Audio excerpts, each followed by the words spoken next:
me. Really? Is it For just my 'cause- taste. Is it? Yeah. Just my I taste. could see that. Just my taste. Are we live? I could see your taste. We are live. You can see. We are live on YouTube.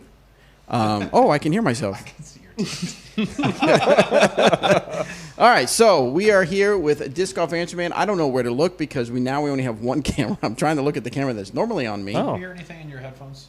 I do. I can hear 0 in mine. That's odd because you're all getting the same feed. No, you are not plugged in. That's a good reason why Robert cannot hear today. Ow! Hit my knee. There you go. Oh, and about lost my religion. Oh. It doesn't have that much slack, by the way. No! All right, how's everybody doing in YouTube land? I can hear now. Do you have the YouTube pulled up there, Roberto, so you can talk to the people? Almost. You are the man of the people. I've got some things happening right now. You got some things happening. We're going to talk about that here in a little bit. But right now we're getting things set up, get people ready to go. Turn our phone on silent. Bloop.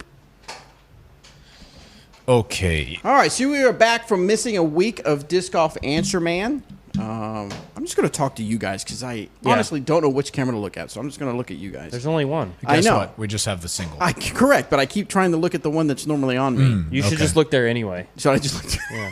Might as well. I wonder what I'm. When are they going to cut to that shot? I know. That shot doesn't exist. It's gone. There's a mirror here that you guys cannot see at home. That's just Bobby what he's likes to looking see at. himself, right? Exactly. So anyway, we are back from 1 week missing because we were busy working with Dynamic Discs Open, which was the restart of disc golf. It was awesome to see friends and players From afar. from afar. I mean, it's just, I don't know. One day I even said something to Eric. We were just standing there at the hole one, and I said, man, it just feels things are back to normal, even though it's, not quite back to normal. But just to see Katrina Allen warming up and then look over and I see Calvin Heimberg talking to somebody, and then I see Eric Oakley being loud and, just the normal stuff that you encounter. You heard him before you saw him. Correct. Heard him. Yeah. Eric Oakley is meant to be seen, not heard. You meant Calvin? Is that Yeah. the most rambunctious one of all? Exactly. So it was just really cool to be amongst the players and that type of atmosphere once again. Can you adjust the camera just a little, or have Eric scoot this way, maybe? Eric's right there. You can ask him. Right. Oh, hey. But will you scoot toward me just a Anthony, little will bit? you come scoot me over a little bit? Oh, we don't. Hey, thanks. Perfect. We Thank you. Thanks. Yeah. I like how like it was normal. You just went. I didn't realize. Will you also do lights, Anthony, while you're Oh, standing up? hello. Turn the lights on. Make it hotter. Thank you. Sorry about that. And drive away the car. What do you do? Denise you- needed yeah, the yeah. keys. Yeah. I was like, and give Woo. away your truck. Okay, cool. There we go. All Hey, right. it's been so long we Hey. forgot how to do this. Ah, good day. Warm. Hey, what's up, man? Hey, how you doing? Here, let me scoot a little bit more for There you go. There we go. It doesn't look as on camera, but this is about 6 feet. Yeah, that's right. See, I can extend my hand way past him. Yeah. I mean, what if we need to be split into thirds again? yes. Yeah. All right, cool. Okay, now I have YouTube pulled up. We're good? Yeah, most everybody's saying it's terrible in here. That's not what they're saying. Oh, okay, cool. We're good to go. All right, we're going to get started here then. We got lots to talk about, a lot of questions to get to. We don't have a lot of SpeakPipe. I don't know maybe if I've alienated people from SpeakPipe or what was going on there, but we don't have any SpeakPipe to speak of. Did you shut it off? That would probably do it. That would do it. I shut it off because we weren't doing it. So now that we are, I should probably turn it back on. That's why nobody's doing it. That's why nobody's doing it. Asked, answered. That's what we do here. We answer questions. We answer questions. Just seems like you guys are really tired of submitting questions. That's fine. You do you, okay? All right, let me go. There we go. The GAM 2020 questions. We do have 31 on. questions in the queue, though. Two Keen says, levels good, weird stereo effects on headphones, but it's subtle. Is there anything that would be echoing for us? Nope. Any if... hold on. They are now. I mean, it's turned off, so that's the effect's not going to be there. What about the Rex and effects. I was actually listening to a couple of their songs. Really? This weekend? Mm-hmm. Or however it goes. Any better there, too, Keen? Let us know. Okay, let's roll. Let's roll. All right, ready? Go ahead and hit record there, sir. So good. Anthony. So good. All right. Hey, everybody, welcome to this episode of the Disc Golf Answer Man. I am Bobby Cool Daddy Slick Breeze. I have with me Eric McCabe. Hey. Robert McCaw. Dude, nice echo. You like that? Thanks. I could turn on the echo. No, you can't. Oh, okay. So, yeah, we are back from a week off. Last week was the Dynamic Discs Open, the restart of the Disc Golf Pro Tour, which was awesome. Had a great time seeing players and friends and all kinds of people coming. Well, not all kinds since we didn't get to have spectators, but we had all kinds of people from the Disc Golf Pro Tour, Jomez Pro crew, and everybody in here, and it was just really cool having familiar faces around and having that tournament atmosphere. Mm-hmm. What were your thoughts, Eric, on having all the people in Emporia and having that tournament go? It was interesting at first. Like, beginning of the week, it definitely felt like there was a pandemic going on. Yeah. Just because of all the precautions everybody's taken, especially the Pro Tour has put in place with all the sanitizing that was going on at the course and the jugs all over the place, which was great. But it was fantastic to have everybody back. It kind of just felt like the season starting back up, and what better place than Emporia Country Club to bring everybody back to. And I got to say, the course looked better than it probably ever has for any disc golf tournament we've ever hosted, including Worlds in 2016, 2013, because typically those were in August. Good. So in June, everything, after a fresh rain, everything is green. You get Skip City, which there may have been a couple holes that we could have trimmed up a little bit leading up to the event. But no, I thought overall it was fantastic. Everybody that I spoke with, player-wise, really enjoyed the couple minor changes that we made to the course. And I thought the course played tough as I want it to. Nobody was. I think the best score of the week was a 12 down the first round. Is that right? With Paul. Now, granted, Calvin's 10 down the final day was just should have been 1100 rated, which is phenomenal golf. Unbelievable. And I was fortunate enough to be out there this weekend and got to watch some of it, and I got to watch him. I was jumping back and forth between Emerson's card and Calvin's card just because I was out there kind of doing team stuff. But it was great. I had a fantastic time. I think on Friday, I want to say I walked 12 miles.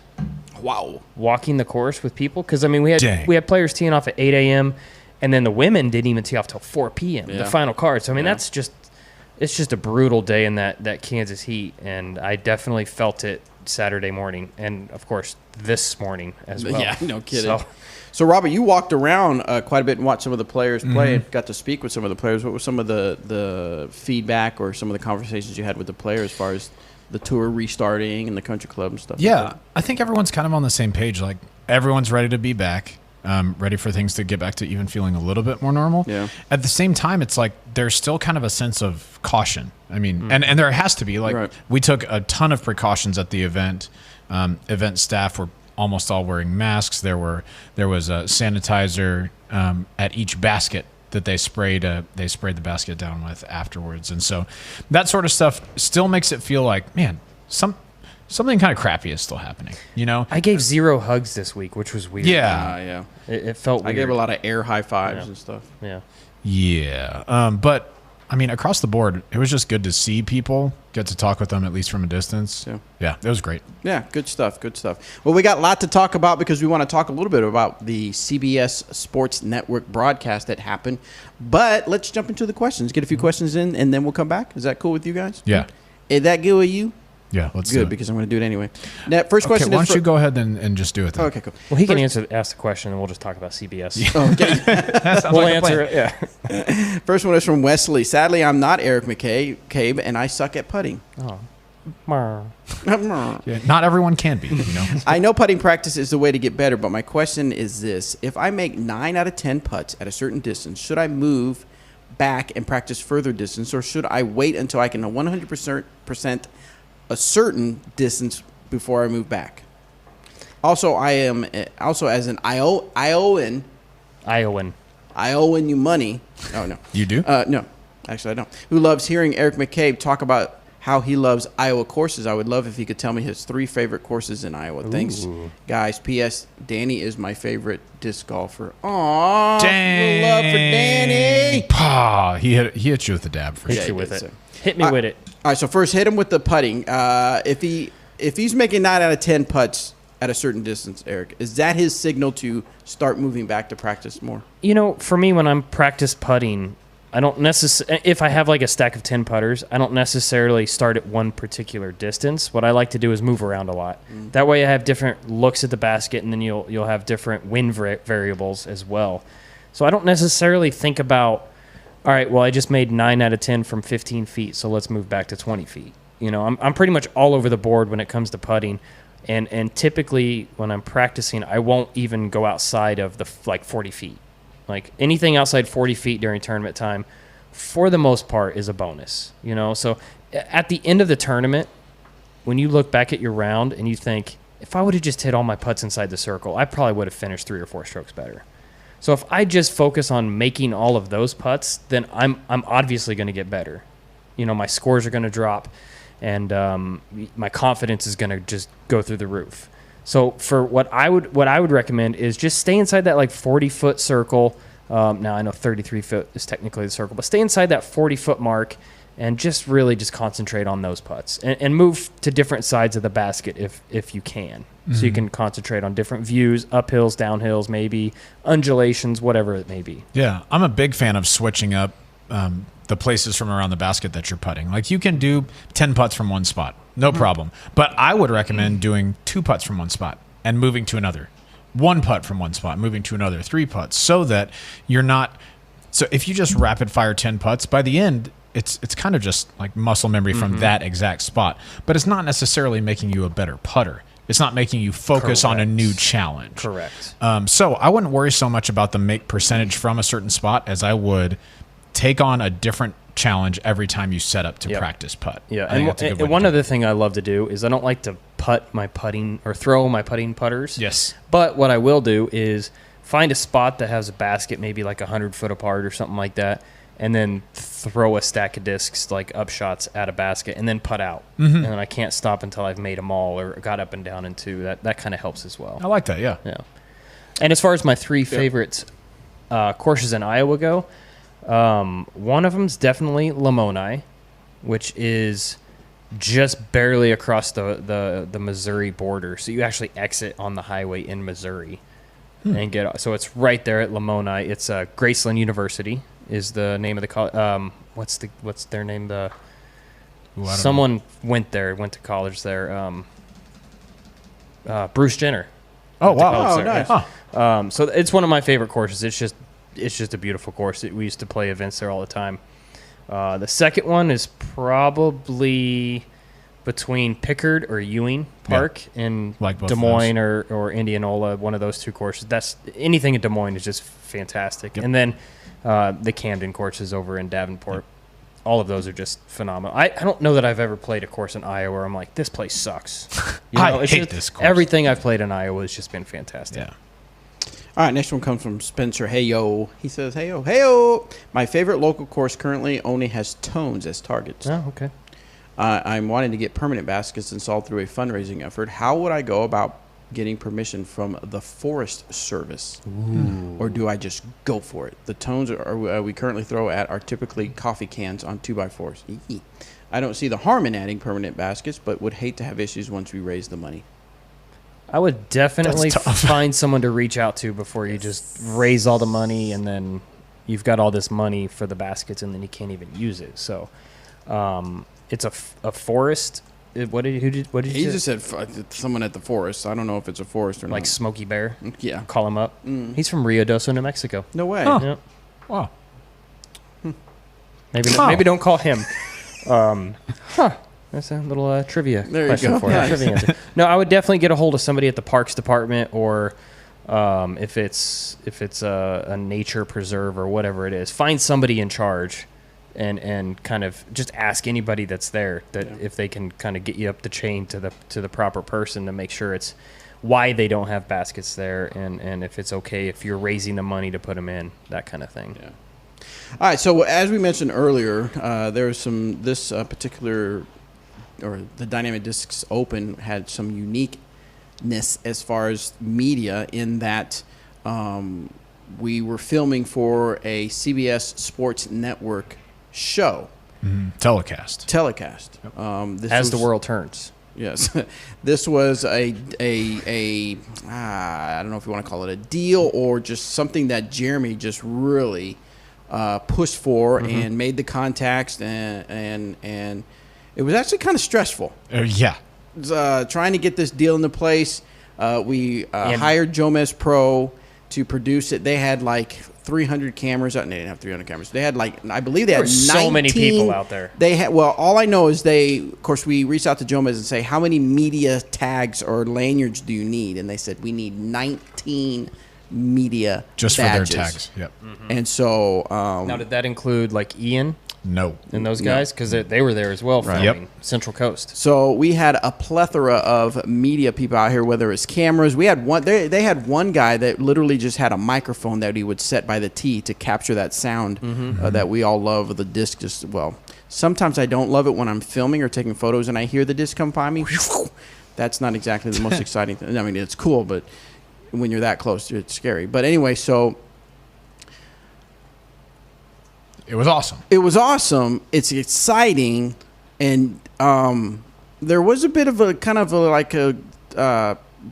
blowback, I guess, because people have to wait until August. Is it August or September? It's August. August to see it. Yeah. So I hope everybody just understands and has patience that we're trying to make some strides to grow the sport, and we really believe this is a positive thing for the sport. Yeah. So we need Hope Thank You in the chat. That's their name.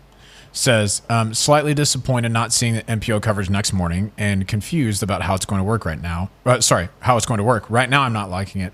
Maybe you could all enlighten me before I pass judgment. And that's kind of I respect that. Yeah, that's kind of the sentiment that we heard online is that except that last sentence. Right. Yeah. Outside of the maybe you could all enlighten me. That's a good idea. Right. So yeah, our goal behind this is we know that this is a little bit of a trade-off, and it's not what disc golfers are used to. What we are used to, because we've got media crews who do a great job, is next day coverage. Film one day, turn around, have fantastic commentary, cool graphics, all that stuff. And it goes to a group of disc golfers or disc golf fans, right? Mm-hmm. And let's just say, for the sake of argument, that's a couple of 100,000 people. It's probably fewer than that watch an individual video, but across the board, let's say that's the type of number of fans that we'll get on a Jomez video or a Central Coast video or something like that. Sure. But we always talk about wanting to grow the sport of disc golf, and not just so that we can make more money or disc golf companies can grow, but so that the sport of disc golf can grow because we like it so much, right? It's fantastic. We want to share it. So our goal in doing this CBS Sports telecast is to show disc golf to a wider audience that maybe just hasn't seen it before. Because I don't know if this has happened to you guys out there who are listening or in the chat, but when you take a friend out to play, they're just like, it's just like throwing a Frisbee. And you get out there and it's so much different, but they throw the disc well one time. And it's like, oh, that's what it's like. Mm-hmm. And that moment, that's what we want to show to people. That's why we care so much about growing the sport. That's what we're hoping to really achieve with the CBS Sports telecast, is to expose a wider audience of people to disc golf so that more people can get involved in it. Correct. So it's a short-term sacrifice of next day coverage. You'll be able to see it after the telecast comes out, but you will be able to see it on CBS Sports. And I think it's going to be at even a new level that we haven't had before because of the time that Jomez and Central Coast and those guys have to put that together. Absolutely. And I was talking to Jonathan about this like Thursday night or something like that. They were all out fishing at the country club, and I went down and kind of chatted with him a little bit. He made a fantastic point that the DD Open was never on the schedule, and this is like a bonus tournament, Right. And Jomez never promised next day footage for this event ever in the beginning ever, So it is kind of a bonus event, and it's just one event. I mean, what, 2 more days you guys going to have your next day coverage for the Minnesota event, and it's just one tournament, and we're just trying something. Yeah. What's the harm in just trying to do something different? you know? Yeah, Well, both absolutely. of you explained it much more eloquent and much more kinder than I wanted to, so I appreciate that. Why don't we just leave it at ours then? We'll just leave it at y'all. No, So. I'm really interested. No. No, yes. I mean, I know from just seeing boxes show up that Jomez rented a lot of equipment that they don't normally use in some of their productions. So I'm just super excited to see the final product. Yeah. Mm-hmm. I mean, it's going to be amazing. Absolutely. Also, can we touch base on what happened Monday? I mean, it's we out can there. say that it happened. We Okay. can't say anything about the Right. results. Just can't say results. Yeah. So on Monday, we had some Can we say the players? Yeah. Yeah, we can. Okay, I so mean, we had it's some out players. Okay, so we had, and if I forget somebody, let me know. But we had a high stakes skins match play. Yep. Right, occurred, and again they had multiple cameras out there, and it's going to be again awesome Jomez production. But we had Ricky Wysocki, Simon Lizotte, Nico LaCastro, Paul MacBeth. Paul MacBeth, Rebecca Cox, Paige Paige Shue, Paige Pierce, Katrina Allen. Katrina Allen. And they were teamed up, and I mean, they had cameras. They had at least one camera per team, On so each they team. could capture. Per player almost, right? Yeah, it was really Well, I guess it close was to per team. I think it was 'cause more each- per team, yeah. And they 'cause tried to when keep somebody the team. was throwing. and yeah. then of course they had the throw and the catch cam. So I mean, it's just going to be one of those cool things to be like, whoa, this has a cool production, and it's all about disc golf. So that's going to be really cool. it's going to be one of the best productions I think we've ever seen in disc right. golf. So it's going to be well worth the wait, folks. Spoiler Yes. alert, I won all the skins. Yeah, Eric and I showed up and said, okay, where do we tee? Is Sweep that how the that leg. works? Sweep the leg. Did you wear a sweep the leg? We t-shirt? wore our did. sweep the leg shirts. Thank you for asking. good, Yes, good. we did. All right, let's get back to some questions. This one's from Micah. Disc golf, unfortunately, is not really common in the area of Germany I live in. There are some courses quite some distance away, too far to just play a fast round on weekdays. A few friends of mine and I founded a disc golf club and plan to get our city to build a course, but to make that happen, we would have to grow the sport in our area. We're now playing with a portable basket in improvised holes. Do you guys have ideas on how to grow the sport without a course nearby? Put in a course. Yeah, that's tough. And we got to keep it real. I mean, it's really hard to grow the sport in an area it's not without a course. Right. I mean, that's kind of like step one. I would say one of the only things that you can do is get a portable basket where you could earth 3 and set up a small course that you could take people to play in. If you drum up enough interest, if it's not just one person asking for it, now 10 people are asking for it, 50 people asking for it, 100 people are asking for it, maybe that makes a little bit different impact. Also, well, I would say the people that maybe play your course, maybe they wouldn't mind driving a half hour Right. to get to the course that you set up. And then don't dismiss just a 9-hole course, right? Once you get things rolling and get people interested, don't think you have to have the money to buy 18 baskets. You could create a 9-hole course and then build funds from there and then add on to that course another 9 and complete your 18-hole course. But don't think that just because you can't afford the 18 baskets up front, that 9 holes won't accomplish building disc golf in that community. Derek Fretwell dropped a $5 super chat on us. Thank you, Derek. We Thank you, appreciate Derek. that. He said, hot take, pro level events should have a strict dress code. Dress to impress, required collared shirt. So Derek, pro level and kind of A tiers and up do have a dress code. Right now it reads with a little bit of ambiguity. It says either a polo shirt or a kind of sport performance type shirt. I'm in favor of that being more like golf or sports where you see people need to, I don't know, just look a little bit nicer. I don't mind like a collarless polo shirt, like some of the Nike polos that you've seen out there. But yeah, I'm all in favor of people looking professional on the course. And, you know, I thought about it when everyone showed up to the skins match. They looked good. Like they looked, you know, professional. I would love for every event, that's kind of the new way that disc golf looks instead of kind of how we stereotypically looked in the past. Right. I just think that gives a different vibe, makes people think of disc golf a different way. So I would love to see that personally. All right, next question comes from Dean. Ooh. You ready? No. At the beginning of episode 317, Bobby asked a question I submitted, but Robert said it had already been answered. Oh. Had it not? I listened to all the previous episodes and did not find it being answered. Hold on. All the previous episodes? All 316.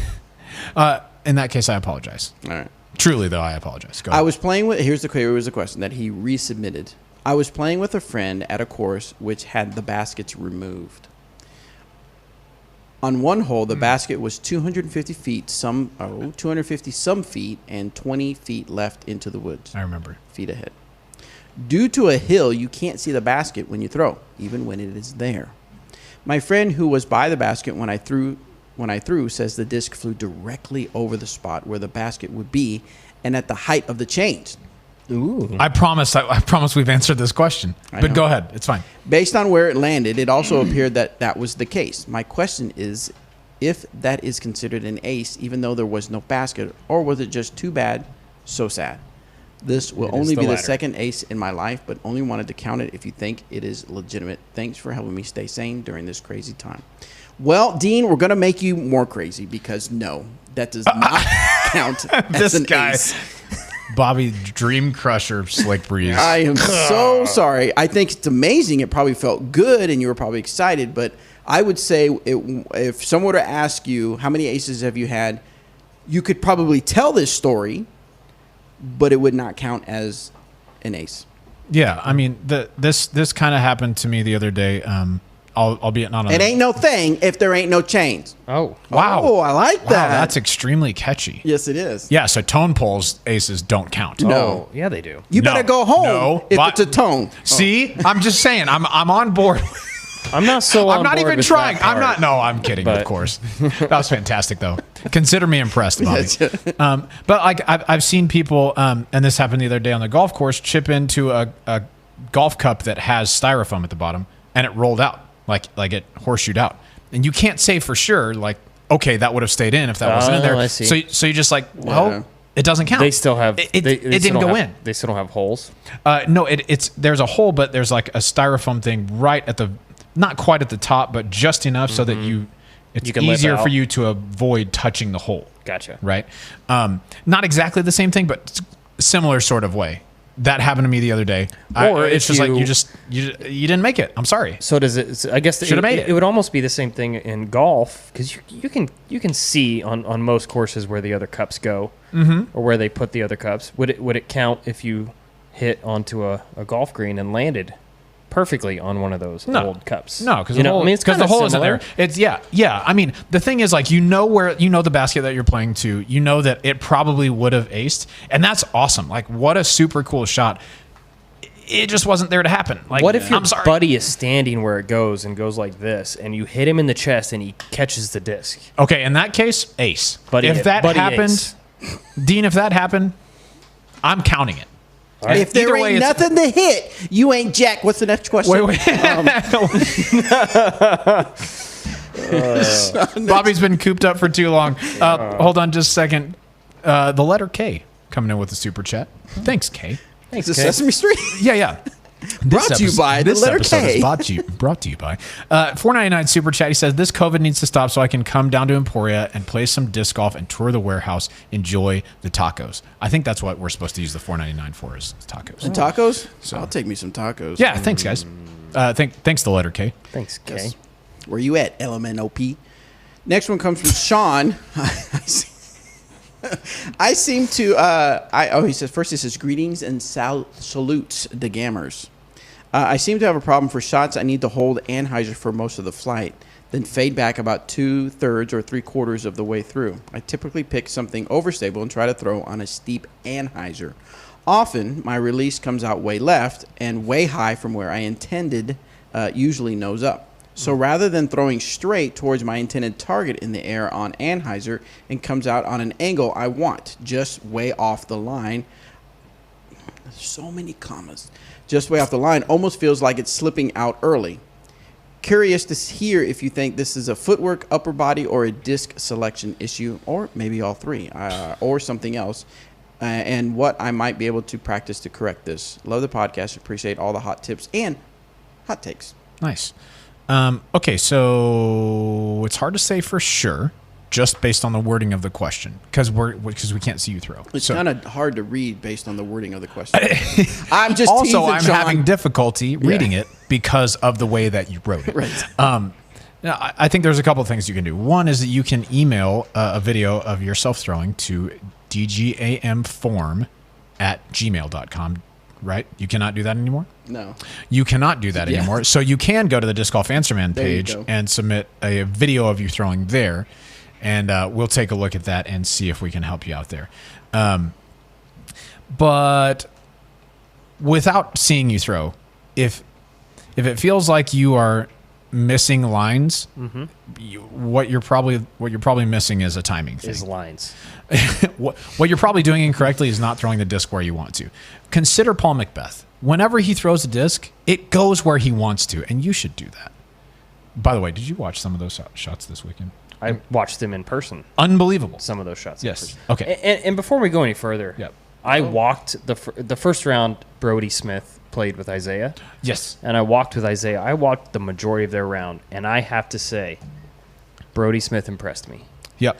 You heard it here, folks. I didn't know how everything I've been watching him. I've been following him on YouTube, and his most of the Texas courses he's playing have been relatively short. Kind of pitch and putt, which is fine. I mean, that's what they've got. That's what he's got to work with. But I didn't know how he would react to a course like the Country Club. And he shot even par of the first round. Yeah. And I was impressed by his, not just his short game, but his being able to get the disc out there and just putting some mashes behind him. And I was impressed, I got to say. I'm with you on that. I was going to say, when I watched, I watched, I don't know, 7-8 holes, something like that. He passes the eye test, right? In that it's not just, this wasn't a lucky thing where he showed up and just like, got every good bounce off a tree or was just in bounds. Like, he played pretty darn solid. Yep, that scuba putt, it's not my choice, but he jammed it. Like, it worked great. Yeah. And then he walked over to hole 8, which is, I think it played as the second or third most difficult hole on the course over the weekend. And he had a 20-footer for birdie. Just from throwing, trust his hyzer out on the right side. Down the middle. Then forehand on the left side. Then little upshot and made a 20-25-footer for birdie. And that hole has brought world champions to their knees. Paul MacBeth. Yes. Oh, and now different wind situations, but this was the first day it was windy. So, look, hate on the guy all you want. He doesn't deserve to be there. And for you guys who commented on the scuba shot being like, he didn't invent that. Like, that's not what we're saying. Get out of here. But you don't see people do it on the disc golf course. That's what we meant by that. Yes. Correct? Yes. Yeah. But whatever. The guy's for real. He can actually play. Give him some respect just like you would anyone else who's trying to make it. There you go. Sorry to sidetrack. Yes. But anyway. And if you want to see that shot we're talking about, Danny was out there, caught on video, produced a little video on Instagram. Check it out, Dynamic Discs Instagram, and you'll see that. Yeah. But just to go back to talking about form and hitting your lines, more than likely it's a timing issue. You are either reaching back a little too early or possibly too late. Your footwork might be a little off. And so honestly, I think the best thing you can do, just so we can see it, so it'll be a little bit easier to talk about, would be to throw up a video on the Disc Golf Answer Man Facebook On the page. old Facebook. Okay. What do we got on YouTube? Chris Carpenter, $5 super chat. Thank you, Chris. He said LMNOP. You're welcome. Thank you so much. $1 per letter. Way to Not represent. as well off as K. Holding on to the $5. Well, It's but whatever. He represented. They'll make it that's someday. Fair. Doc Zen said, Robert versus Brody, loser shaves head. I mean, no. Thank you for the super chat, though, Doc. I mean, we don't really have to talk about that much. I think depending on the course, I'd probably have a pretty good shot against Brody, but he's a real player. Like, he's good. I agree. That's it as far as super chats go. Back to the questions. All right, real quick, though. Trilogy challenges are still going on. In fact, during the 4th of July weekend, we have some happening in New Jersey, Alabama, Kentucky, Sweden, and even in Saskatchewan, Canada. Wow. Ooh. So make sure you check them out. TrilogyChallenge.com. Still have time to run one if you would like. Should we road trip up and play that one? I would love to. That'd be To kind of Canada? fun. Yeah. Interested. Saskatchewan. So check it out at trilogychallenge.com/events to see if there's an event in your area, or check out the TD information page if you're looking to run one. Next question is from Zach. I have trouble getting a lot of spin on my drives, especially with higher speed discs. I've thrown with a radar gun before and throw roughly the same speed as a friend of mine that regularly throws 50-plus feet farther than me. Why'd I do that? That's a great question. For reference, I can throw 425 feet consistently on a full flex. I need more spin.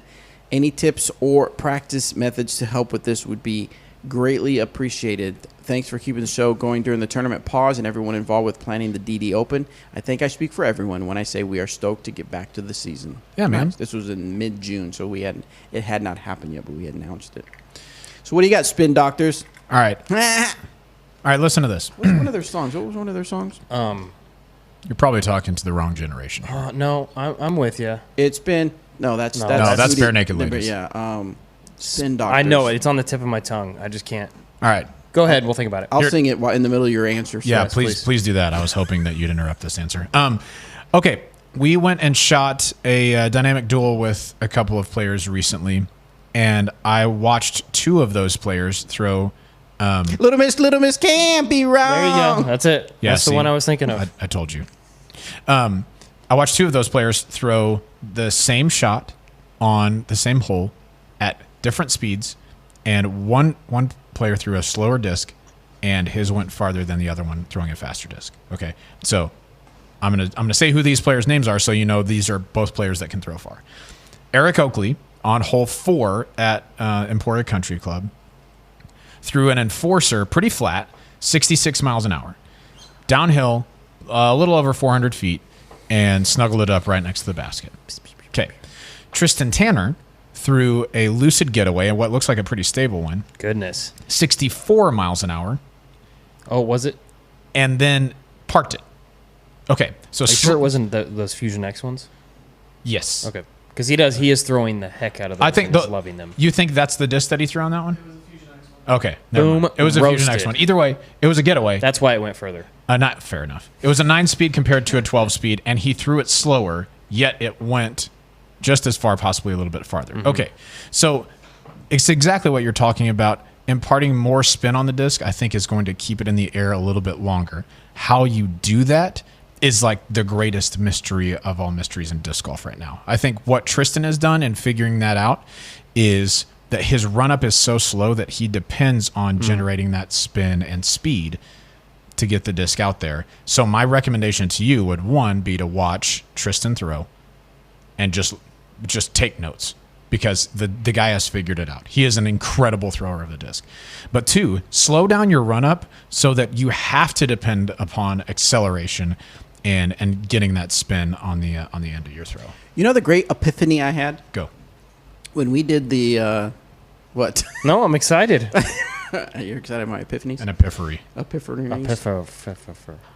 Was that when we did the Is This Disc Right For You, which if you were not subscribed to our YouTube channel, make sure you are, because we are revamping those, and those will be out soon.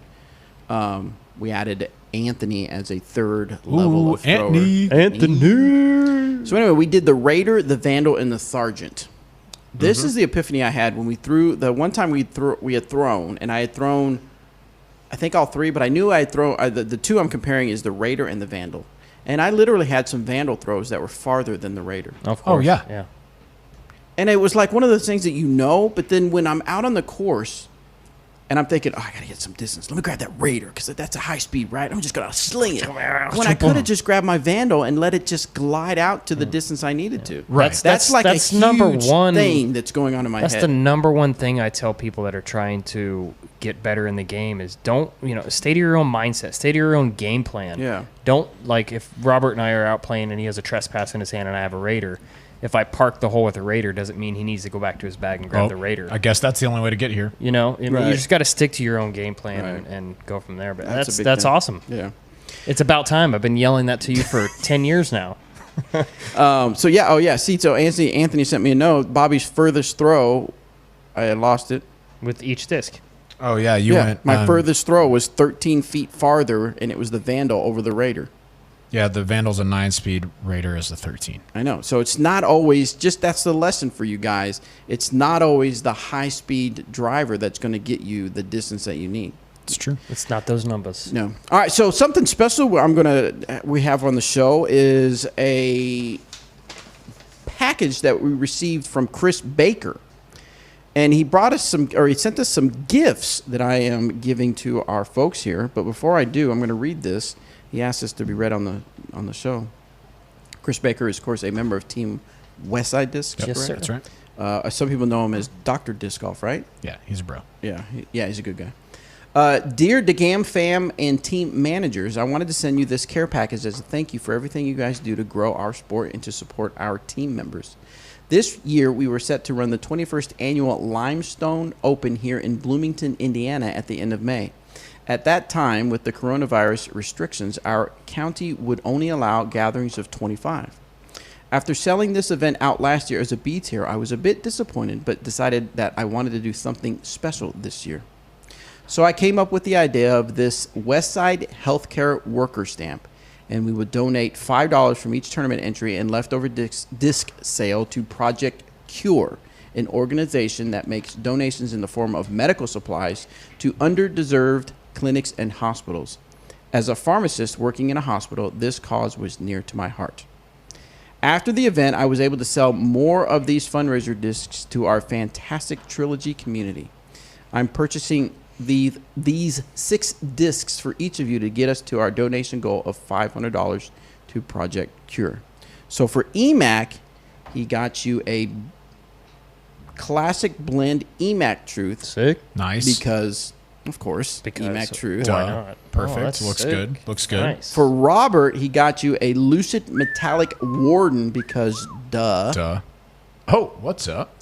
And then for Bobby, he got me a TP or Tournament Plastic Burst Queen. I've been needing another Queen because you are the royalty of all disc golf media. Aww. And then he got Denise a Purple Queen. Smoke Chameleon Explorer because you can't go wrong with purple, right? I saw that, and It's a sweet one. It may end up in my bag.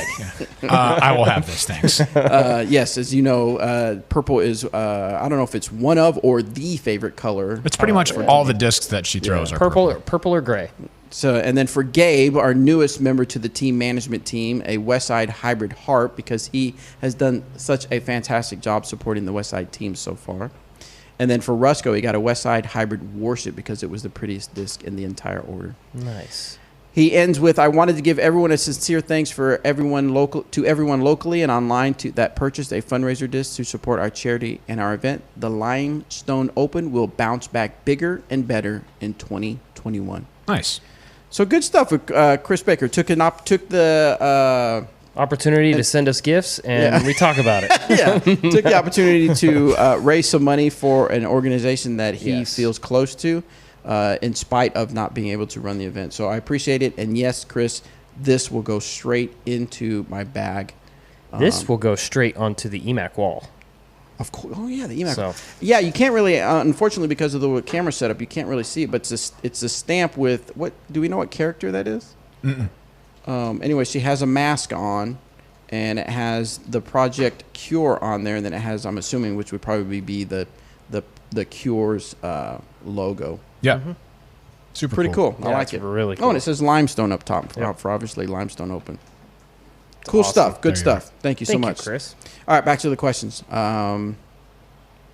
This one comes from. This is a hot take. Maybe we'll talk about this one later for the hot take. Nice. Is it a good one? I haven't read it yet. I'll read it when you answer the next question. Okay, sounds good. This one's from Annie. Plastic types for different speed discs. Hi, DeGam. Is there a technical reason that Dynamic Discs doesn't or can't use the softer plastic for mid-ranges, fairways, or drivers? I really love the feel of the classic soft and classic blend plastic, but it seems like they are only used in putters and there are no higher speed discs made with these soft plastics. It got me wondering if there are some material requirements, stiffness, strength, that you need as the disc speed goes up that these plastics maybe can't provide. Thanks. That is an excellent question. I know that there's some. Well, I have one right in front of me. A classic blend EMAC. This is but true. I think these were only TFRs. Mm-hmm. I think I did a run of them first for Junior Worlds. Maybe I did a run of classic blends and busted them out. But they are available for TFRs. But as far as like drivers go in the softer plastic, I don't know why we don't do it. I think maybe it just won't mold up properly. would be my guess. There'd be a lot of imperfections and a lot of discs that we need to send back to the grinder, which is never a good thing. You know, it's always great to have that recycled plastic, the biofusion, but you know, there's a lot of waste product that goes involved with that as well. So my guess is that the mold just won't take it, and also I'm sure it has something to do with molding up the proper weights, the durability of the disc, because let's face it, a driver in that softer plastic is probably going to beat in super quick, would be my understanding. Now, I'm assuming this is just all speculation from our side. We don't know the exact answers to it, but that would be my take on it, at least. Yeah. Makes sense. Next one is from Silky Panda. Ooh. Oh, well. Making money for my club. One of our local courses has a disc return that is filled with discs that almost never get claimed because they have no number or the owner is unreachable. My idea is to sell the discs by auction or straight sale to the club members or locals and give the profit to the club. We would have to institute a waiting period and a contact policy before the disc could be auctioned off to ensure people who lost them have a chance to get them back. But what are your thoughts on this and maybe suggestions on other interesting ways to make my club make some extra money? I do believe that some stores actually do this. Marshall Street does it. DD Kansas City does that. So Spinners on the Green has tons of discs that they find, and also Maple Hill. Yeah. Maple Hill, you can go online and look for your disc if you want. I've seen the actual setup in boxes where they have different, like as you said, dates. There's different time periods, and it'll say called this day. It'll say disc called on this day, and then eventually it makes its way down the line where if it's in the box that says called however weeks ago, then at that point, then it turns into a disc that they can sell. I would think if you have a lockbox, he said he had a lockbox, right? Lockbox. Yeah, a lockbox. Maybe on the lockbox you could actually put that there so that people will see that. If discs that are lost get put here and then end up being sold after a few months or something like that. That way, to me, you would want to over-communicate this so that someone doesn't like that idea that... and it go as far as setting up a Facebook page for it. Lost discs of wherever. I mean, it's... Yeah. I think it would be hard for someone to argue and get upset if you could say... Well, we put a notice on the box. Yep. I tried to call you. I tried to call you. You may even have to invest in maybe a cheap notebook that says that you can actually look back and say, oh yeah, that Lucid Raider, I called you twice and got no answer, something like that. That way you have some document to back up your claims. Yeah. All right, next one comes from... Can we take a second to talk about something else that I want to talk about? Can we do one briefly? More question? Oh, what do you want to talk about? We just did a video on it today. Oh, yeah, that's fine. Do you want to do one more, or do you want to... Well, I just figured because we talked so long with Chris Baker. Well, Bobby already started the question. He can't stop. Start the question. I said next question. Start the question. As soon as you do that, it's over. It's over. No more talking. He can't stop. Once he starts, it stings. It stings.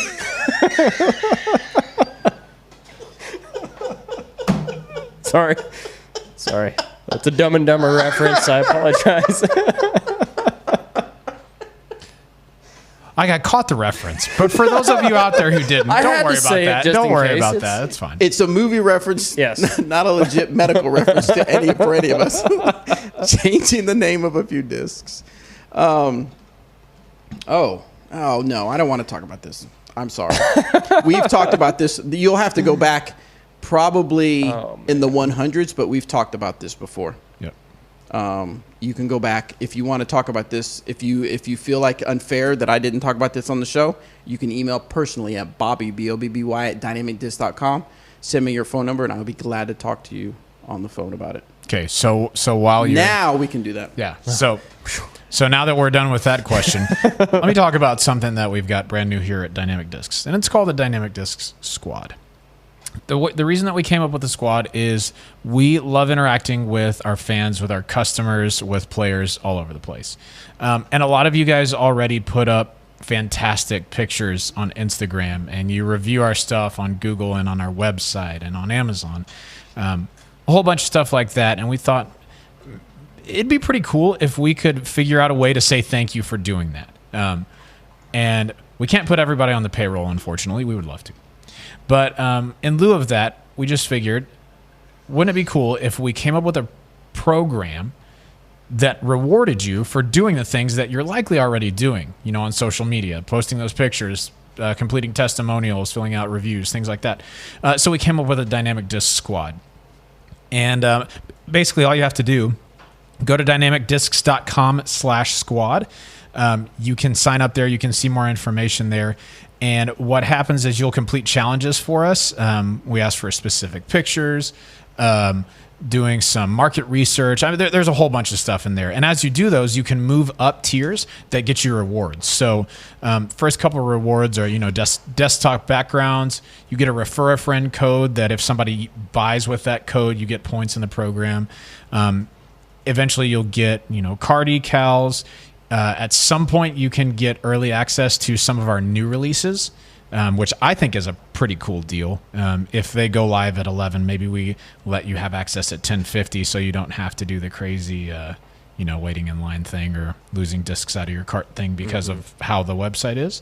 All the way up to special VIP access at the GBO. So if you haven't done so already, go to dynamicdiscs.com/squad. I'm super excited to see what you guys think about it. Start sharing some pictures. Oh, by the way, if you're listening to this and you've already been submitting pictures, there's quite a few pictures that I had to deny today because there's probably the picture that you tag, like the product that you tagged is probably in that picture, but you can't tell. Right? So if it's a picture of you on a T-pad and the disc is out of your hand and you can't see what picture it is, I can't say like, okay, yeah, that's a good picture of an Escape. I don't know that it's an Escape. I can't see that. And then one other thing, when you're submitting photos, please don't, unless you're, sharing evidence that you linked your Instagram or something like that, or followed us on Instagram, please don't take a screenshot of your Instagram and submit it as a photo. That doesn't help as much either. Just put the photo straight in. You can tag the picture. It is super duper easy. And I think you guys are going to love it. So go to dynamicdiscs.com/squad. If you want a little bit more information or just want to laugh at our expense, we put out a video about it today on YouTube, Facebook, Instagram, and on Twitter. So yeah, check it out. Thank you. Excellent. And from Robert's kind of filling us in on what's going on. It's been a really cool program. A lot of people getting involved, and it's just going to evolve more and more as we get more people in it. Yeah, I don't really know. I didn't know what to expect today. Yeah, I didn't know how many people I thought would join or how many tasks or challenges were going to be done. And I'll say I have been blown away by the number of people already who have joined and have started putting in some fantastic pictures and yeah, just taking care of challenges in there. It's been really cool. Pretty cool. Awesome. Next one is from Tanner. I recently went to get a Lucid X Sheriff. However, I noticed a considerable dome on it compared to a Lucid or even Lucid X. Have you noticed a difference in stability between Lucid X Glimmer and Lucid X? From Eric's response, I'm thinking no. No, yes. No, yes. wait. Oh, no. Okay, yes. Nodding Yes. means yes. So what are your thoughts, Eric? Actually, this morning I got around in with Steve-O Story out at. Oh, did he leave already? At a Pan. No, he's still here. Oh, He's nice. staying until tomorrow, I believe. Okay, cool. But I played with him at Pan this morning, and I had one of these Glimmer Lucid X Sheriffs in the bag. And the first runs, you're absolutely right. The first run, the Lucid X ones that came out were board flat, and much like the Sheriff, not overstable by any means. If I ripped on it, I'd probably get it to turn over and hold that right line.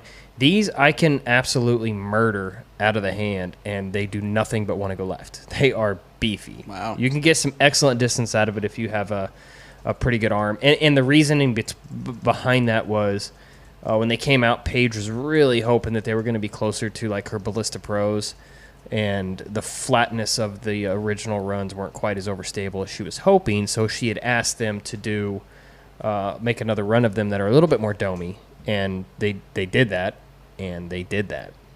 So, But did they do that? They did that, and This is one of the times we know ta- why they do that. have we talked about V3s yet? Not on here. Okay, I think I've announced, or I think people have talked about it or know what's happening, but either way, if you don't, there's a Chameleon run coming out very soon. So exciting times. And they look oh good. man, They look good. probably wasn't next supposed to say anything, but it's No. our DGAM fam, so why not? Yeah. You're welcome. Tommy wants to know, has a question about rules. I was playing in a tournament a couple of weeks ago, and two of the players were having a debate over the out-of-bounds rule. Ooh. The hole had an OB road that ran down both sides of the playing area. Okay. The one player's disc went OB over the road, and that side of the playing area's ground curved down to the road a little bit.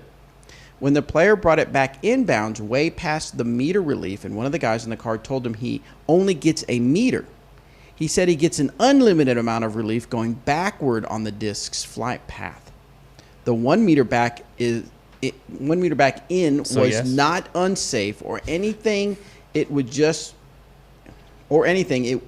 just wasn't flat ground, and that is what he wanted to stand on. What do you all say was the correct thing? Should we have been able to go back as far? Should he have been able to go back as far as he wanted? He ended up just taking the meter relief, so he was standing inbounds, but he was not happy about it. The other player told him to take a provisional, but he opted not to. Thanks, and I look forward to the show every week. Okay, so the misinterpretation here is that you get infinity backwards once you've gone out of bounds on the line of play to the basket, not from where the disc was flying.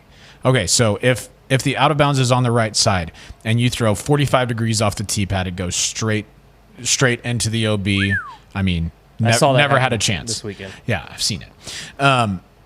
You don't get to go straight. Like once you get to where the disc went out of bounds, you don't go straight back 45 degrees toward the tee. That's not how it is. You can take your meter inbounds from the road, and then as far back on the line of play from that line to the basket, you can go back as far as you want there. Mm-hmm. Now, it sounds like what probably would have been the situation here is once he takes that meter in from where it went out of bounds, your infinity backwards probably runs you into the OB, maybe just a few feet behind you. And so then that's as far back as you can go. Mm-hmm. That's really all that you can do. And you can't take a meter out, then back up, then a meter out, then back up. Once you've run into that OB line backwards, that's the limit of how far back you can go. Now, you can re-tee. You can always re-tee. Mm-hmm. That's always an option for you. Now, if let's say the road kind of curved into the fairway and then back out, and you threw it out of bounds, like before the road had kind of turned back the other way, you could take your meter in and then go back as far as you wanted on that line because you have a straight line to the basket without road behind you. But if you back up into OB, you can't throw from OB, so that's the only lie that you can have. Yes. There you go. I like you guys infinity. Infinity. That means you weren't listening to what I said. I heard infinity. How dare you? All right, he was talking about the car. Yeah, that's true. G35. Let's see. This question is from Arbor. When I started to play disc golf, I learned front hand first. It's been 2 years, and I realizing that my abilities are limited not having a backhand. My biggest issue seems to be release time. I either release too early or too late. Why'd I do that? No. How do I fix this? Gosh. If you're... I mean, I hate to say it, but field work? You kind of want to practice. Yeah. I would say if you're just learning a backhand, a lot of people get in the bad habit of trying to control when they release the disc, right? So instead of letting their body do what it's supposed to do and having the disc naturally come out at the right hit point, they'll think about when to let the disc go. That is bound to cause inconsistencies in your release point because everything's moving so fast. It's hard to just say, okay, let it go. So really that's what I say when I release it. Let it go. Let it go. Oh, okay, let it go right now. What you need to do is even on short shots, think about starting slow and accelerating through quickly and allowing the momentum of your arm to have the disc be pulled out of your hand, right? Instead of thinking about, all right, I need to go with this speed and I need to let it go right now. Don't say that. Don't think that. Just let it rip. Let it go. Got to do that. That's going to help your timing some for sure. Yeah. But also field work. John Shiraki came in with a $4.99 super chat. Thank you, John. He said, Robert, new hashtag Team Warden. My man. Couldn't find the right one. Tried Judge, Deputy, Keystone. Warden is the one. That just reminds me of Morpheus when he says, he is the one. The one. Next question comes This from is Zach. This actually is a question. This one. is some feedback on our match play setup, and I've heard this a few times, so I'm curious to see what your all's reply is. I like match play. I get that the 969 rated player is allowed by the PDJ rules. Okay. But y'all's match play isn't sanctioned. Okay. You guys have the power to set up your own rules on this, and why not focus on the amateur part more? I believe you're missing out on many players who won't even bother to sign up when there are pro status players already in the bracket. That was the case for me, but I still ultimately signed up. Or you could have 2 separate divisions of match play tournaments. Why do you do that? Like a pro and an am? Or like an am and another am. I'm not doing that. Amateurs, less amateurs. Okay. So he's suggesting that if you're a pro, that you don't get to play regardless of rating, I think is kind of what he's getting at. sure, but Or setting a lower standard of rating that can play. gotcha. Yeah, see, here's the thing, is that to say if we were going to call it amateur match play and we didn't have some sort of rating limit, then we would have some just incredible amateur come in who like just wait. It's like the guys who wait to play M Worlds every year. Mm-hmm. And there's 1,000 rated guys who walk in and just win. Or want to win. Yeah. Yeah. That's we don't want to run into that. At the same time, we don't want to take the opportunity out of someone's hands who is actually still an amateur. Like 965 rated players, while some of them play open, or 969 even, while some of them play open, a lot of them still play advanced because they can. And that's kind of where their skill set fits. So it kind of seems not fair to say, well, here's a new arbitrary line. That kind of math that we went with kind of follows the current ratings breakdown of the PDGA. So if you're 900 to 934, you can play intermediate. Once you cross into 935, you have to play advanced. Mm-hmm. That's 35 points. So we did that with another 35 points. That got us to 969. That's kind of the ratings threshold as far as divisions go. Yes. So I understand the thought, but it just seems like it would be unfair to lower even more when there are true amateurs playing at that level. Does that make sense? I think so. Yeah. It's a tough one. I totally understand what you're saying. But I mean, at the same it would be point, frustrating. The same point. I mean, you yourself said we're not sanctioned, shouldn't go off that. But then what do we go off of? If it's not pros that accept money, but that's at PDGA tournaments as well. So yeah. Whoever the local coordinator is can say this guy's all right. This guy can play. Yeah. He's too good. Yeah. Get him out of here. Yeah, we can't do that. That's too much work. All right. So another, we've got the squad program going on. Another new thing we got going on is our texting, our community that we're building. You can literally text me, and I'll get you connected with some of our players. We had some fun with it. Eric McCabe got on and answered some questions on texting.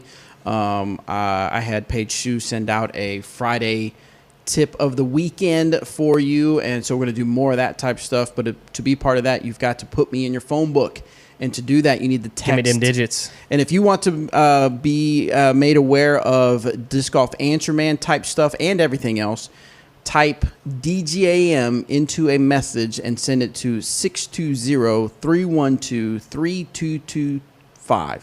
Nailed Is that enough numbers? Yes. That will go straight to my phone, and I can text you back. And actually, over the weekend, I did a little game where I told everybody that I would be following the top cards, taking photos, and to do some screen grabs if they saw me on the live coverage. A lot of you guys did that. It was kind of fun seeing you guys do that, send in those pictures. That was cool. I gave away 3 discs. Nice. I gave away a Lucid X Escape. Ooh. That had Oakley's name on it. Remember that? We had those a while back. I had that sitting in my little goodies bag for a while. Nice. I gave away a Lucid X EMAC Truth. Dang. Gave that out. Dare you. And then an Opto X Pure Johnny McRae edition. So Fuse? gave away some good Fuse. I'm sorry. What did I say? You said Pure. Fuse. They're very similar. Yes, They are. Fuse. My They bad. have 4. It was a nice burst 4 letters. orangey They color. share a unity. So giving away some really good stuff. And if you want to be part of that, you need to put me in your phone book. Again, 620-312-3225. You got a jingle yet? I was going to say, but if you're a lady, the other phone Look number me up is... on Tinder. No. Oh, no, man. I'm actually talking to somebody on Tinder right now. Wait, what was that? Delaying. The next last question comes from Caden. This is on replacement discs. Hey, Disc Golf Answer fam, love the show, and I was wondering what is a good trilogy disc that would replace my beat-in Discraft X Heat. It has a slight turn when thrown, about 8% on a flat release. Thanks for advice, and thanks for putting on something so exciting and informative. The heat. Discraft X Heat. Have you any of y'all friendly heat? The heat is on. It's fast and understable. The who's close? It's on the street. So I keep missing the name. Danny of says the Vandal is very Vandal. close. Yeah, I thought the Heat was like around a 10 speed, 9 speed, somewhere like a in bike? there. It's like a 10-speed bike. Nice. Exactly. The heat is on. Somewhere, but relatively understable. Please, can I finish talking for a second? So yeah, I think you should try the Vandal. Good for easy turnovers or rollers. That's probably a good substitute. Vandal. It's on the street. The heat is. You and your copyright dings. You demand that we get copyright dinged every time because that is so accurate. So to the actual final song. verdict is Vandal. the Vandal Yep. or the verdict? No, No, it's the Vandal. Oh, the Vandal. Okay, so the Dynamic Discs Close. Vandal, which is a disc that I love. I have the You throw prototype, far. and I have a course you do. Trilogy Challenge one. Yep. Yes, I think I have 4 bags that are prototypes or very rare discs. I have a prototype Renegade that's actually got quite flippy, but it's good for that situation. I bought a Lucid X. Well, it just came out, Glimmer Renegade. It was a limited run. It had the little Renegade skull guy on there, and that thing's a little stable. It You is. need to beat Oh, it in sure. a little bit to get it nice and flighty for me. All right, guys. Well, that's all the time we have for the Disc Golf Answer Man show. We actually have a hot take that Nice and flighty. nice and flighty, a listener sent in. So we're going to talk about that on the Disc Golf Hot Take. But for now, make sure you check out trilogychallenge.com to get yourself set up to play or host one. Make sure you check out dynamicdisc.com/squad to get on our squad, because if you're already posting Come on, man. stuff about our products, Get some free stuff. Yeah, why not be rewarded for it? So Heck get on yeah. that, learn more about it. And if you're not, you can start now. Get some stuff for doing that. And last but not least, text me, send me, get me in your phone book, 620-312-3225. We'll see you guys on the next Disc Golf Answer Man show. Bye. 5 stars. 10. 10 stars. 2 5. Yeah, I need to use the restroom real quick. YouTube, drop in the comments why Bobby should stop singing the song when it's actually over. I mean, you can finish the song, but Never. It's hateful. You watch. Just hateful. They will want the song. oh yeah, they will. When Good- it's over? Good point. No, when you're singing like let's say when you say the heat is on, and it's only really supposed to go 3 or 4. The heat is on. It's only supposed to go 3, 4 ons, right? It's on. But then Bobby goes 20 ons. That's too. That's too many because ons. I own it. That's too many ons. How many times have you been watching American Idol or any of the singing shows and they say, I love what you did. Oh, You yeah. own that song. Own the song. Is that You what they say? own that song. Huh. You made it your own. You made it your own. I'm Oh, making yeah, it my yeah, own. yeah. No, that's a good point. How many of those people usually go through to the next round, or do they say, you know, that was a little too much of Mickey? I'm only joking. Pardon. The heat is on. It's on the street. I should have YouTube. What are you talking about, YouTubes? What are your answers to Robert's? Did I adequately answer your condescending question? What was that from the? Condescending question. Remember that from the social network? Social network? I don't remember it. Did I adequately answer your condescending? Did you watch Space question? Force yet? I've watched a couple episodes, You're and not into it? I can't. I'm trying. Man, Some of it's too silly. Some of it I laughed. it's good. Oh, Chris Carpenter's $2 super chat wants to know from Eric, how was Alaska? Fantastic. Was it fantastic? No, I went up there to finalize the course, make sure everything's on pace for our event that we leave for, Bobby and Anthony, in less than 2 weeks. I know. I got to figure out if I'm going to pack, because I got a new house. Am I going to pack it this 2 weeks or the 2 weeks when we get back? Because we're leaving right in the Well, make middle of sure when you guys pack pack plenty of pants along with plenty of shorts because you just never know. You're going to need pants at sometimes. You think? Oh, I know. Like, would jeans be okay, or more like chinos or chinos are a thing. Chinos are a thing. Yes, any of those would work. Okay. Whatever you feel comfortable, like out and about, like in the I've got a winter couple when of, we go out I and know play. what You you're talking know, about, yeah. like spring. Mm-hmm. Spring has sprung. Caden Stuckey with the $3.99 super chat. Thank you so much. He wants. He likes the. Are you referencing the time when I said wasket, wabasket? Wasket. I've gotten. Let's see. Never Stop Singing. Love the song. Bobby was pitchy, dog. So I was a little pitchy. See? Dog. Who says that? What's the judge That was Randy said Jackson. Yeah, Randy Jackson. Darby wants me to bring back the mixer effect. Uh-huh. And I want to leave. Pew, pew, pew, pew. Ask Bobby if he's bringing his Tinder date along. Where? To Alaska? Nah. Nah. Nah, dog. Nah. All right, so we've got the hot take. I'm not sure how it's going to be taken, but we'll see. How taken the hot take is going to be. Where are you Hey, if at? y'all haven't joined the squad already, just do it. I mean, it's free. It's literally free. You don't have to. It's very easy. It's the easiest thing you've ever done. In fact, at some point, you're going to want to look at our social media to find 3 reasons that you should not join the squad. Tomorrow, you said? Yep. Check out our Instagram tomorrow during the day. And you're going to find 3 reasons why you shouldn't join the squad. Check them out then. I'll give you one spoiler. Reason number 1 that you shouldn't join the squad is that you don't like free stuff. So, I mean, just think about that. Okay, that's it. All right, so here we go. If you would hit record, please. Oh, hold on. Johnny V said Bobby is the greatest singer of our generation. Of his generation? The people have spoken. Uh-huh. None of them in jest. Which is actually my generation, so. There you go. You don't remember the impact I made on the music industry In the late 80s? in the late 80s? You sure you want to carry everything else associated with that name in the late 80s? All right. I don't think you do. No. I don't think you do.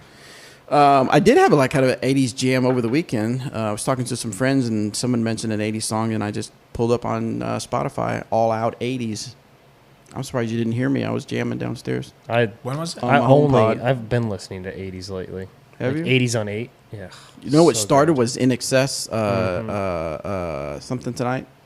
I Need You Tonight. I need you tonight. Ba-dum-bum-bum-bum-bum-bum. All right, you ready, Anthony? I am ready when you guys are. All right, ready. We're recording. Hello and welcome to Disc Golf Hot Takes. Not hot cakes, not hot bakes, but hot takes. That's true. There you go. So we got this hot take sent in from a listener. This is from Zach. A loyal fan. So my Tinder just sent me a message. Yeah. Is that on Hot Takes? Oh, no, sorry. Yes. That's the hot take? That's the hot take. Well, it's got a little flame with it. Oh, So you're telling us Zach is your Tinder? No. Wow, you hate to see it. Wow. This has taken a turn. This has. All right, we'll get off that then. All right, so his hot take idea is, ready? Ready. When pre-registering for a PDJ sanctioned tournament, players that are not PDJ members should not be allowed entry if there are members on the wait list for the event. Oh. People who pay the membership fee should be given precedence over those who choose not to. Non-members should only be added to the event after pre-registration closes and there are spots still available in their requested division. Situational example. Situational example. Thank you. Today, Sam is on the wait list for the Frisbee Open. That's a good name. I quite like it. In his division, there are 4 players that are not PDJ members. Sam should be placed in the active spot of the latest one to sign up, and that person should take Sam's place on the wait list. Also, members who are not current should not be able to sign up for an event when they have not updated their PDJ registration. And he adds, this happens a lot for early events and those that open registration months in advance. Or the year before. Yeah. What about that? So, Who does that? if you are not a member of the PDGA, then you should not be able to register until all members are able to. What is your take? Do it. I agree. Oh. I kind of like that idea, actually. Why? It's an extra perk on joining the PDGA, an extra reason why you should support the Professional Disc Golf Association that's been out and about and doing a lot to grow the sport. Arguably, I guess you would say. Maybe that's a whole nother hot take, but no, I'm in agreement of it. You don't see it happen too terribly often. Around here, I bet we would see it quite a bit, actually, at some of our local events. And, I mean, at the end of the day, my argument to those players that are not PDGA members that play like 4 or 5 tournaments a year, guess what? You could have signed up for the PDGA with those, what is it, $10 now? Is that right? You mean for an amateur? Yeah. No, $10 each tournament you play. Oh yes, the fee is the fee is exactly. $10. So I mean, if you play a few events, I think it's like $50 or something to join the PDGA as an amateur. I'm not sure on that number, but play a few events and then that makes it worth it right there. But I'm in agreement of this. I think it's a fantastic idea, just to give a little bit more of a benefit, a perk, so to speak, for joining the PDGA. I hear this thought, and I hear this thought, but like, So you're listening. Thank you. That's good. this is called active listening. Right. I hear what you're saying. Here's the rub. Herein lies the rub. This is America, right? And we live in a capitalist society, which means that not all things are going to be equal. It's true. So, unfortunately for you, it's like when Like mine in your golf game. That's right. Very unequal. You do most of the driving and putting, and I walk around also. But when there's a new disc release at 11 o'clock, the computer doesn't care if you're a PDJ member or not. It cares if you're ready to sign up, like if you're ready to buy at the time. And I think that's kind of the mentality that PDGA members and non-members take into signing up for tournaments. If you want to sign up for an event, be ready to sign up when the registration opens. I don't really care if you're a PDGA member at that point. If you wanted to play that event so bad, you should be ready to sign up. Scenario. As soon as the event opens. Scenario. I'm ready. Tournament fills up in 5 minutes. Better be ready 5 minutes ago then. I would have to agree with Robert. I think that if you want to sign up for the event, you need to be ready to sign up to the event. And if you're not willing to be a PDG member, then you have to say, okay, I am willing to pay the $10 fee or whatever you want to call it for not being a PDG member. I think obviously it would stink for that particular person. Not to miss out and think, well, how come that can't be a perk of my membership? Well, it's not a perk of the membership. So that would be my thing. Okay, but what about those tournaments, like I said, that fill up fast? Fill up, boom, like that. Especially the more our sport grows, the more issue that's going to be of our events filling up, like boom, like that. That's the other side of the coin. Yeah. Well, but then why should a PDG member have the benefit of then not having to be on the ball or not ready to go? It's not about being on the ball. It's about whose modem is faster. Occasionally, that's what it's going to be about. Who can sign up quicker? Which is part of being on the ball.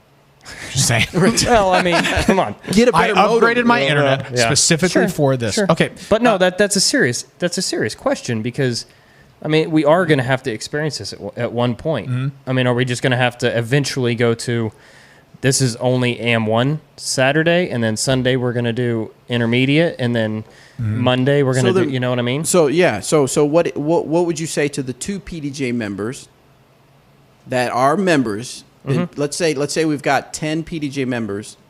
They've all been paying for years or within various time periods, right? What if 3 of them have a bad modem? Now, how do you solve their problem? I don't care about their modem. That was just an argument. About your modem. I do. I'm just saying, Bobby, that's a stupid scenario that I shouldn't have brought up. He looked at me like he was offended there for a minute. He's about to explode. But no, I'm just saying, you sign up at the same time. It's not about being on the ball. I mean, that's a cop out. Let's be honest. I don't think it is a signing cop-out. up at that proper time. If a tournament fills out in a minute, I mean. But most tournaments don't. And let's talk about this. But for a they will second. in the future if the sport continues to grow. Yeah, they might. Now, this also only applies to C and B tier events because you have to be a PDGA member to play A tiers and up. That is true. So this is only C and B tiers. I'm thinking of somebody like who wants to play the Monkey Island. They only play one tournament a year. And as soon as Monkey Island open registration drops, they're ready to sign up. And they sign up. They're the very first person on the list. Sure. Awesome. I'm stoked for you. They pay their extra $10. Nice job. What if then, let's think of the laziest disc golfer in your community who's a PDGA member. We won't say who ours is here, although I'm sure we could come up with some names. But think of them in your community. And day before the event, let's say there's 179 of 180 spots filled, or 180 of 180 spots filled. Let's call it that. And he says, you know what? I'd like to play this event. So he goes in and submits. And because he's a PDGA member, he gets to take the spot from the guy who plays one tournament a year. I understand that this is a bit of an extenuating circumstance, but at the end of the day, whether you are a PDGA member or not, I think if you want to play an event so bad, you need to be ready to sign up, period. I understand like some people have to work, some people have other things going on, and that's fine. But if it's enough of a priority for you, you need to be able to sign up when the event drops. That's it. Kyle has a super chat suggestion. What if PDGA members get early access to sign up? See, this I could be on board with, especially if it was like a day. That's kind of how we did it with that's how the rating system works. Right, basically. the rating is right. We try to get the top guys time because their complaint was it would fill up super fast and they wouldn't have time. And they're like, we're the ones that these pro but tours you're are the made lazy for. ones that need to sign up or get a quicker modem. Same. But they're professional disc golfers, and they paid. Well, they paid for that PDGA fee, so they can't afford a nice modem. I'm just kidding. I'm just going off here. I'm just saying. All right. Well, there you go. There's our. What do you? Let's see. YouTube has. That's the only suggestion I read real quick. You don't have to be current to sign up for an A tier. I don't think that's right, Zach. Unless something has changed recently. That's actually the person that submitted the hot You don't take, have to be current to be. You have to be current to play an A tier. I'm pretty sure you do. Can a TD require an active PDGA membership? I don't think you require. You just have to pay the fee. Not for the lower tier events. Yes. Emma Romantic added, you don't get to bump people who registered. You either get PDGA priority on the wait list or there should be an early registration. I'm all for the early registration. Yeah, I think that's a good way to create an incentive to become a PDGA member. Yes. I like that. Yeah, because that does give the person, let's call it 24 hours. That gives you the lazy people. And from what I understand, the way Disc Golf Scene, which is one of the more popular registration, that would be easy to set up, correct? Because you could just do tiered, like you, and you could just require this one field. Yeah, that would be easy enough to do that. Yeah, I don't foresee it happening anytime in the near future, but Johnny V says, you know why? Because the PDGA likes them $10. $10. That's right. Let's be honest. Johnny V says, I think you have to be current to play, but not sign up. Yes, you can get an. For sure. You can get a number in between when you sign up and when you play. That's fine. But you can sign up for the PDGA when you sign up for a tournament. Yeah, you can do that as well. There you go. All right. Thank you so much for sending that in, Zach, for that disc golf hot take. We appreciate it. Just as a forewarning, just because you send in a hot take doesn't mean we'll always use it. I just say that because a lot of people get upset when they send stuff in and we don't use it. But this one saved us in the nick of time because we didn't think of one. Thank you, guys. We'll see you on the next Disc Golf Hot Take. Hey, join the squad. Text me 312-322-5620. That's not. That was way backwards. Let's try it again. Yeah. 620-312-322-574. 74. Thank you. 867.